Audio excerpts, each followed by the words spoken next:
जलना में खाद और पानी की कमी को लेकर प्रशासन अलर्ट हो गया है। पालक मंत्री पंकज मुंडे ने अधिकारियों को निर्देश दिया है कि आम लोगों और किसानों को किसी भी तरह की परेशानी न हो, इसके लिए तत्काल उपाय किए जाए। आज 1 मे महाराष्ट्र दिन आहे। आपण महाराष्ट्रातले लोक आहोत। आपलं राष्ट्र नसून महाराष्ट्र आहे आणि महाराष्ट्राने जी अभूतपूर्व प्रगती केलेली आहे अनेक दशकांमध्ये, त्याचा अभिमान बाळगून महाराष्ट्र अजून मोठा व्हावा, दिल्लीचेही तख्त राखतो महाराष्ट्र माझा ही ओळ आहे। ती जेव्हा जेव्हा उच्चारली जाते गाण्यामध्ये माझ्या अंगावर शहारे येतात। तसं एक देशामध्ये महाराष्ट्राने असं काही करून दाखवलं तर सदैव महाराष्ट्राची ओळख व्हावी, हेच माझी महाराष्ट्राच्या दिनाच्या निमित्त सर्व महाराष्ट्रातील लोकांना शुभेच्छा आहे।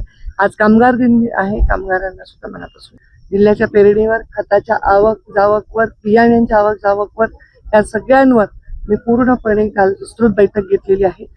कर्ज पुरवठ्याच्या संदर्भात सुद्धा विस्तृत चर्चा केली आहे आणि कुठल्याही प्रकारे लोकांना त्रास नाही व्हायला पाहिजे अशा प्रशासनाला सूचना दिलेल्या आहेत। आपल्या जिल्ह्यामध्ये अरे चिया सीड हे झालंय मॉडर्न फूड, शहरामध्ये डाएट मध्ये सेलिब्रिटीज मध्ये प्रचंड पॉप्युलर आहे, खूप महाग आहे। मी रोज खाते ते, शरीरासाठी खूप उपकारक आहे आणि त्यामुळे त्याची लागवड करून चांगलं पीक म्हणजे 80,000 ते 1,00,000 रुपये एकरी उत्पन्न होत आहे शेतकऱ्यांना, जे शाश्वत आहे आणि त्याचा प्रयोग करून घेतलाय आपण आणि अनेक लोक करणार आहेत। पुढे आपली शासनही त्याला मदत करेल।